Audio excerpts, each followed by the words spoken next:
ಎಲ್ಲರಿಗೂ ನಮಸ್ಕಾರ.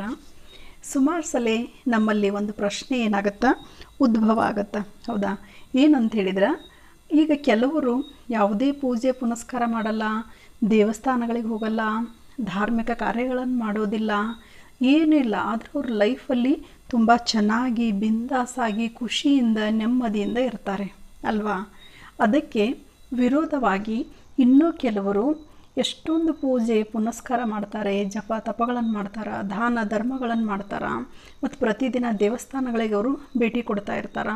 ಸಾಧ್ಯವಾದಷ್ಟು ಒಳ್ಳೆಯ ಕೆಲಸಗಳನ್ನು ಅವರೇನು ಮಾಡ್ತಾ ಇರ್ತಾರೆ, ಹೌದಾ? ಆದರೂ ಅವ್ರಿಗೇನಾಗುತ್ತೆ, ತುಂಬ ಸಮಸ್ಯೆಗಳು ಬರುತ್ತೆ, ತುಂಬ ಕಷ್ಟಗಳು ಬರುತ್ತೆ, ತುಂಬ ನೋವುಗಳು ಇರುತ್ತೆ, ತುಂಬ ಅವ್ರಿಗೆ ದುಃಖ ಇರುತ್ತೆ. ಸಹಜವಾಗಿ ಎಲ್ಲರ ಮನಸ್ಸಿನಲ್ಲಿ ಕಾಡುವ ಒಂದೇ ಒಂದು ಪ್ರಶ್ನೆ ಅಂತ ಹೇಳಿದ್ರೆ, ಹೆಚ್ಚು ಪೂಜೆ ಪುನಸ್ಕಾರ ಮಾಡುವವರ ಹೆಚ್ಚು ತೊಂದರೆ ಕಷ್ಟಕ್ಕೆ ಒಳಗಾಗ್ತಾರಾ?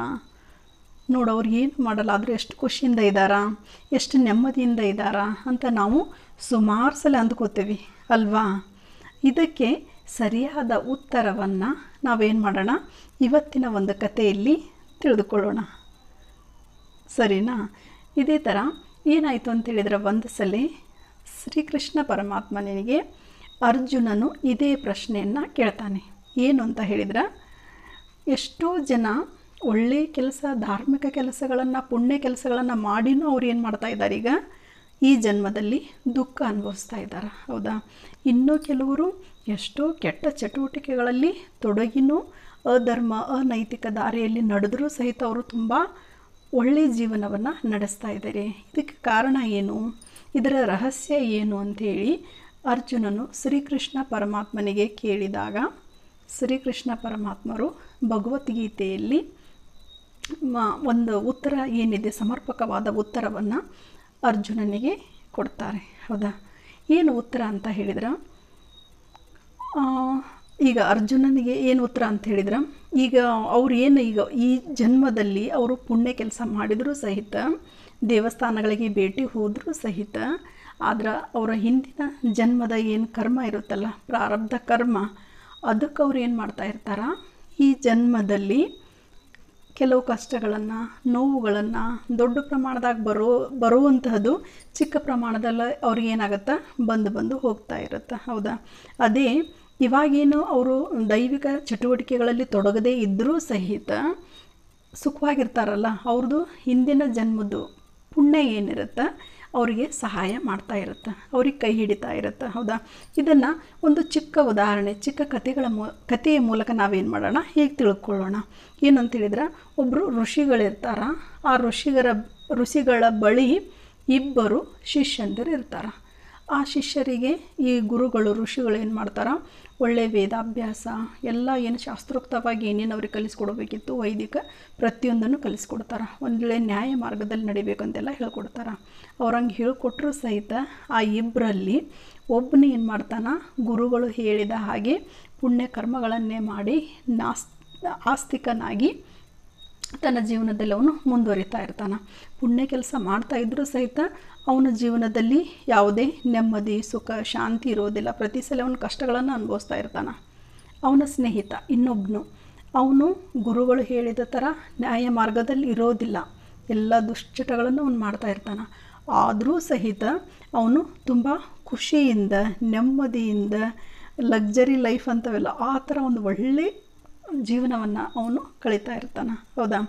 ಒಂದು ಸಲ ಏನಾಗತ್ತಾ, ಈ ಒಬ್ಬ ಭಕ್ತ ದೇವಸ್ಥಾನಕ್ಕೆ ಹೋಗಿ ವಾಪಸ್ ಬರ್ತಾ ಇರ್ತಾನೆ. ಅವನ ಕಾಲಿಗೆ ಏನಾಗ್ಬಿಡುತ್ತೋ, ದೊಡ್ಡದಾದ ಒಂದು ಮುಳ್ಳು ಚುಚ್ಚಿಬಿಡುತ್ತೆ. ಅದೇ ಸಂದರ್ಭದಲ್ಲಿ ಅವನ ಇನ್ನೊಬ್ಬ ಸ್ನೇಹಿತ, ಅವನು ಸಹಿತ ಮದ್ಯಪಾನವನ್ನು ಮಾಡಿ ದಾರಿಯಲ್ಲಿ ನಡೆದುಕೊಂಡು ಬರ್ತಾ ಇರ್ತಾನೆ. ಅವನಿಗೆ ದೊಡ್ಡದೊಂದು ಚೀಲದ ತುಂಬ ಹಣ, ಬಂಗಾರ, ಒಡವೆಗಳು ಎಲ್ಲ ತುಂಬಿರೋದು ಒಂದು ಅವನಿಗೆ ಚೀಲ ಸಿಗುತ್ತೆ, ಹೌದಾ? ಅವನು ನಡ್ಕೊಂಡು ಬರುವಾಗ ಈ ತನ್ನ ಇನ್ನೊಂದು ಸ್ನೇಹಿತನನ್ನು ನೋಡ್ತಾನೆ. ಕಾಲಿಗೆ ಮುಳ್ಳು ಚುಚ್ಚಿ ಅಷ್ಟೊಂದು ರೋದನೆ ಆಗ್ತಾಯಿದೆ. ನೋಡು, ನಿನ್ನ ದೇವರು, ದೇವಸ್ಥಾನ, ಪುಣ್ಯಕರ್ಮ ಎಲ್ಲ ಈ ಥರ ಮಾಡ್ತಾ ಇದೆಯಾ, ಆದರೂ ನಿನ್ನ ಕಾಲಿಗೆ ಏನಾಯಿತು, ಮುಳ್ಳು ಚುಚ್ಚಿತು.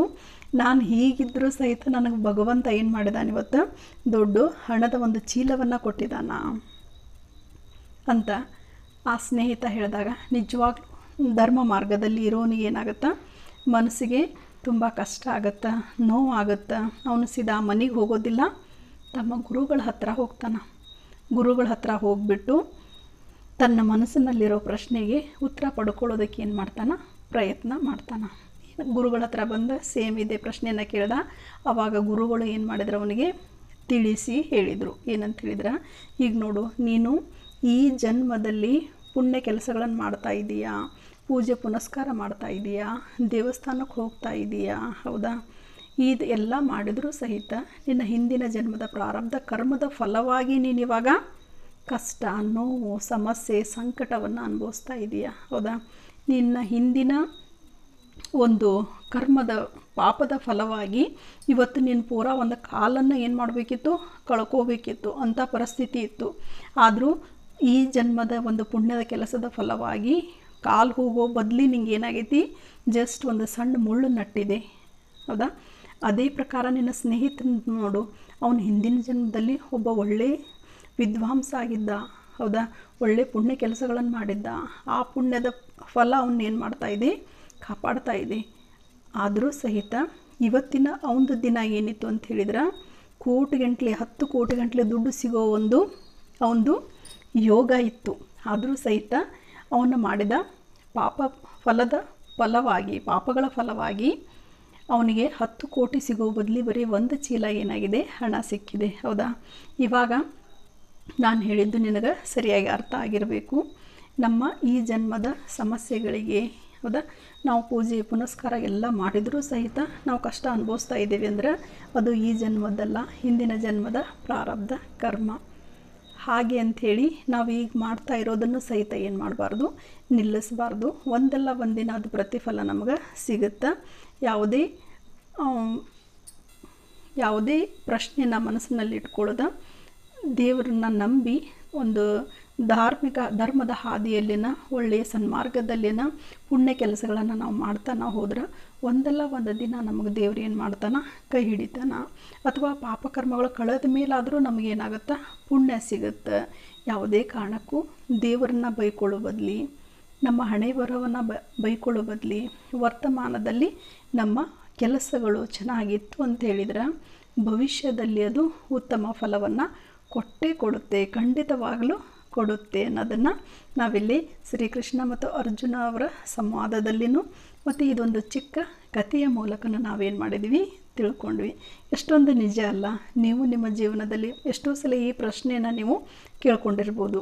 ನಿಮ್ಮ ಪ್ರಶ್ನೆಗೂ ಉತ್ತರ ಸಿಕ್ಕಿದೆ ಅಂತ ನಾನೇನು ಮಾಡ್ತೀನಿ, ಭಾವಿಸ್ತೀನಿ.